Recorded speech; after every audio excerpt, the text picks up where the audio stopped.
So my name is Ari, and I am I'm the husband of a wonderful woman. I'm a father of 4 children.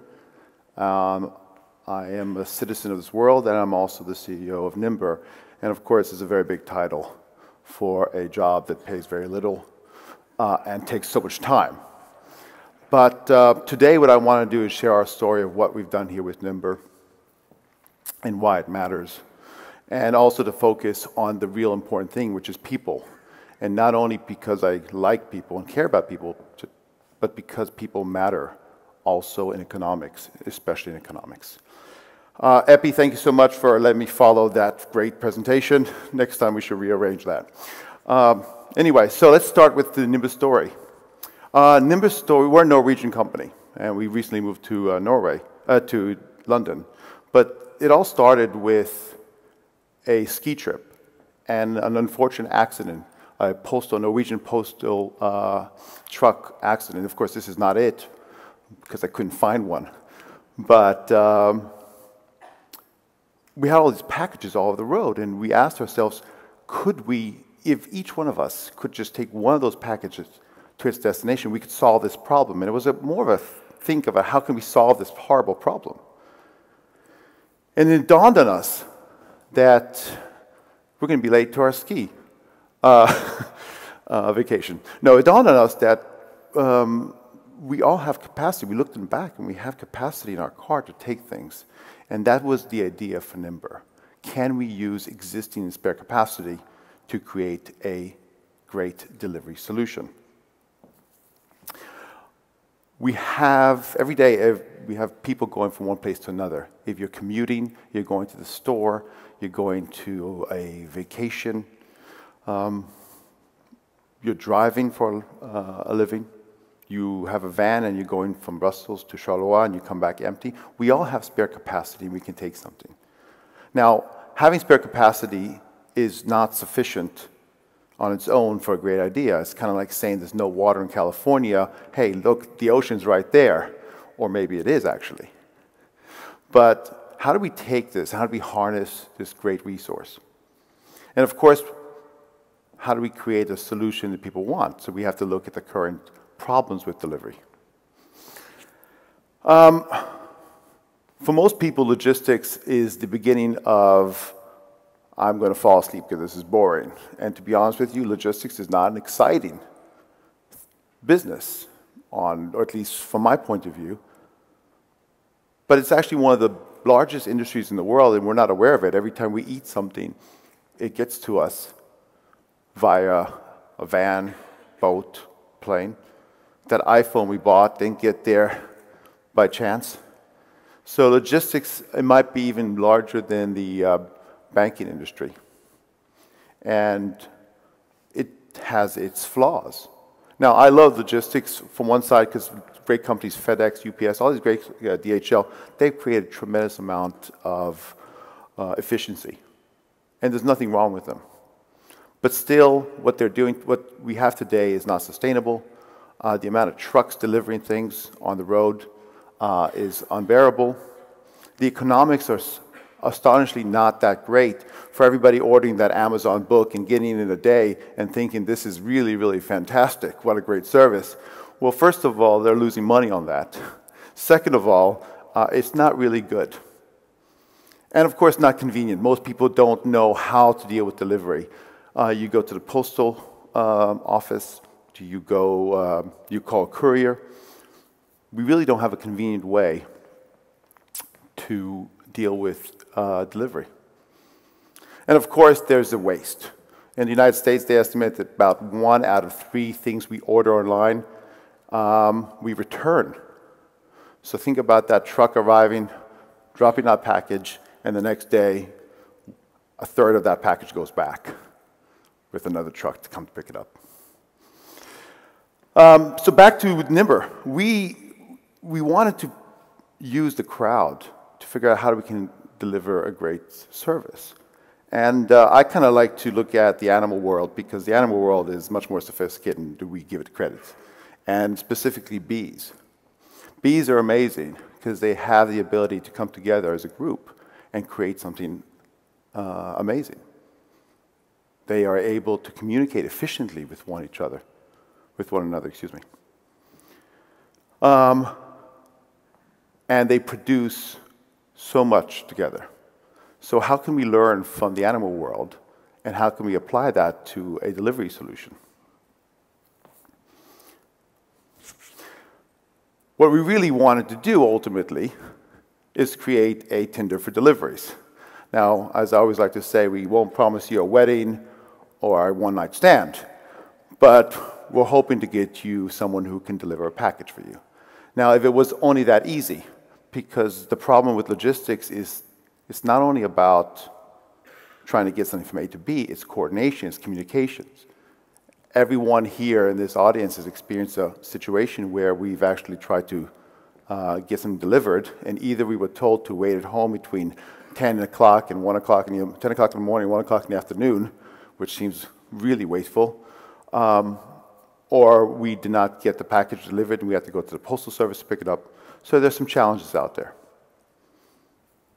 So let's start with our story. We're a Norwegian company. We started a delivery company in Norway, a country that's larger than Germany, but only has about 6% of its population, if my math is correct.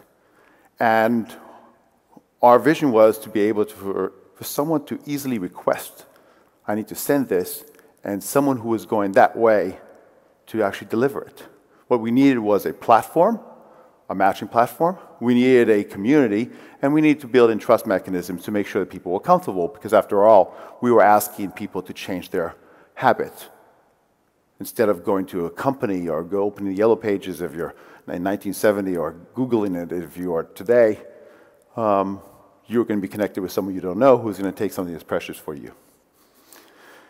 The challenge in Norway was kind of great because we had a country that the 4 or 5 major cities are about 6 hours apart. So if you think about intercity deliveries, you're talking about a massive distance of trying to cover. But what we also had is that Norwegian Viking will to actually get things done. So we started Nimber. It was all based on creating a community of people. And this is the most important, people. And create a service which was simple, convenient, sustainable, and loved. And we didn't look at it as a delivery company. We looked at it as, hey, can we get back to our roots? Because everyone here, or at least most people here, have worn a sweater that belonged to a neighbor when they were younger. We all asked someone if we could crash on their couch, at least during our teenage years, or some of us still do it. And all of us have asked someone to see if they can help us drop keys or pick something up while they were there. So we were not really inventing anything. We're just using technology to try to make something more efficient. So we created this matching platform which allowed one person to ask to send something. It doesn't make a difference if you were buying something on eBay, if you forgot something, if you're an Etsy seller and you want to send something to a customer and it was fragile, or you needed something quick, but you didn't want to pay the amount of money it would actually take to get a courier to put a car on the road and send it there. So we built this platform, and of course, this platform is quite sophisticated because it allows us to try to find that person that is able to take that delivery for the sender. And after about 2 to 3 years of working at this, and it takes a lot of time, we reached a point where almost 1% of the Norwegian population has signed up to the Nimber service. Now, that may not be a lot to many of you, but trust me, as a manager of a business, trying to get 1% of anything is pretty tough. The core of the business was not about packages. It was about people.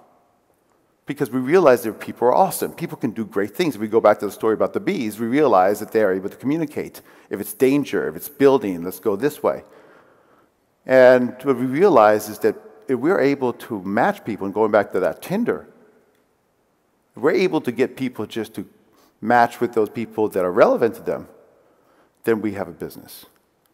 And we realized that we don't have to do much. We just have to give us a few small indications. Going back to Tinder, you know, it's blonde, brunette, tall. All we had to do is say, hey, I need to send this is what it is, from where to where, and it fits in a van, or it fits in a car, or it fits in a backpack, and then let people communicate, because people do things very efficiently. Now, they can communicate on phone, or they can communicate via text, but their ability to actually match those people to create a service. Moreover, people love to deal with people. I always say that people come to Nimber, to use Nimber because it's more convenient, because it's more economic, but ultimately they stay for the experience, and the reason is that people love dealing with people. I found that most people are very lonely as well, and the ability to interact with other people is great. So we launched Nimber about 2-3 years ago. In Norway alone, we achieved over 30,000 requests for deliveries now, with people going your way anyway. We believe it's the future, making use of existing solutions to resources to create great services. And we believe that we will see more and more of these services evolve in all these different sectors.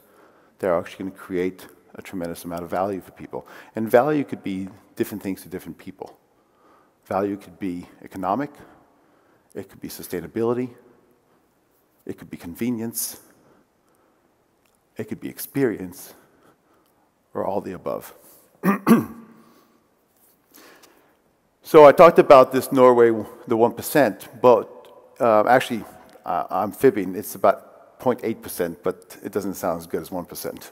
So I round it up. But nevertheless, we just kicked off in London, in the UK, and we believe that this is going to be something you're going to see in most of your cities, making use of similar resources. And this 1% that we have here is not only about moving that guitar that you bought on eBay. It's literally, it impacts so much, because to create a solution for the sake of creating a solution is one thing, but to create a solution that's going to make a difference is another. Jump over here. Because as this community grows, something happens to the economics of the service. As we know, this is not something revolutionary. As we have more and more people willing to take things with them, the cost and time to deliver decreases, and the satisfaction and delight increases, because we all want to be able to take care of things. And this is where actually I think it's more important to talk about what actually crowd can deliver, excuse the pun.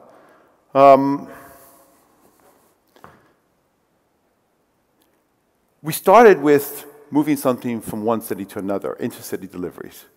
I need to send something, it's too far away for me to do it.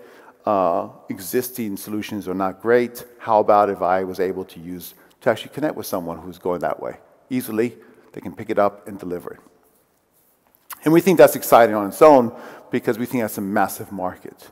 And it's not only people, it's small businesses that don't have great logistic arms, have the ability, if you are a kebab shop owner and your fridge went out and you can find one further away, that you don't have to buy a new one, that's a win-win for everybody, especially if someone can get it to you in a very economic way. But we also think that intra-city deliveries are going to be impacted by this. And when I say intra-city deliveries, it could be courier services, it could be food delivery. Right now, the on-demand economy is really, really cranking up, and the impact is material. I'm not sure if you noticed that, but we want this, we want that, we want everything so fast delivered to our home. How are we going to meet that demand? And the best thing is to be able to actually use technology to make the most efficient way to get it there and the most sustainable way. So we think intra-city deliveries are going to be impacted, and crowd's going to be the solution. In fact, we already know that one large company called Amazon has challenged the existing sector by saying that they're going to use crowd to deliver packages to people's homes. And there's actually a reason for that and why they're doing that. And of course, we welcome Amazon to our party. It's because they know that people have the ability to connect with people very efficiently, to solve problems efficiently. They know that they are able to get the right economics. People know their communities best, So how about not driving around over and over and over trying to find that destination? People really are awesome, and they can actually make a difference. And of course, the last one is the last mile, and this one's it's a very interesting one. I was meeting with a very large supermarket chain the other day in the UK, and they said, well, how can we use Crowd? And I said, well, consider this. Consider next time you're at the supermarket and you're checking out.